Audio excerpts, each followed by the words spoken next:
Hi hello నమస్తే welcome to iQOO media. Sankranti బరిలో దిగిన మరో సినిమా సైంధవ్ ఈ రోజు రిలీజ్ అయింది. మీలో ఎంతమంది ఈ సినిమాను చూసారో మాకు కామెంట్ చేయండి. విక్టరీ వెంకటేష్ గారి 75వ సినిమా ఇది. దీనికి శైలేష్ కొలను డైరెక్టర్. సినిమా విషయానికి వస్తే ఈ సినిమా ఒక ఫ్యామిలీ ఎంటర్టైనర్.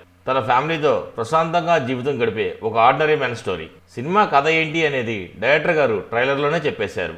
ప్రశాంతంగా సాగుతున్న మన హీరో జీవితంలో ఒక ట్విస్ట్. తన కూతురికి ఒక రేర్ డిసీజ్, దానికి ట్రీట్మెంట్ ఒకే ఒక ఇంజెక్షన్, దాని విలువ 17 కోట్లు. తన పాపను కాపాడుకోవడానికి మన హీరో వెంకటేష్ గారు చేసిన సాహసాలు, చివరికి తన పాపను కాపాడుకున్నాడా లేదా అనేది ఈ కథ.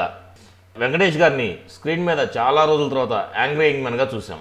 నాకైతే మైండ్ బ్లోయింగ్ అనిపించింది. తండ్రి కూతుల సెంటిమెంట్ ఈ సినిమాకి బాగా ప్లస్ అయింది. డైరెక్టర్ శైలేష్ కొలను గారు కథని చాలా పకడ్బందీగా నడిపించారు. స్క్రీన్ ప్లే బాగా టైట్గా ఉంది.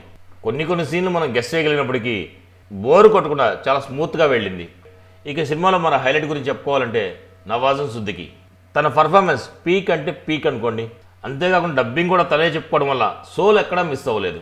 ఆర్య గారి క్యారెక్టర్ ఓకే, నాకైతే ఇంకొంచెం బెటర్ చేస్తుంటే బాగుంది అనిపించింది. సినిమా ఫోటోగ్రఫీ, మ్యూజిక్ సూపర్గా ఉన్నాయి.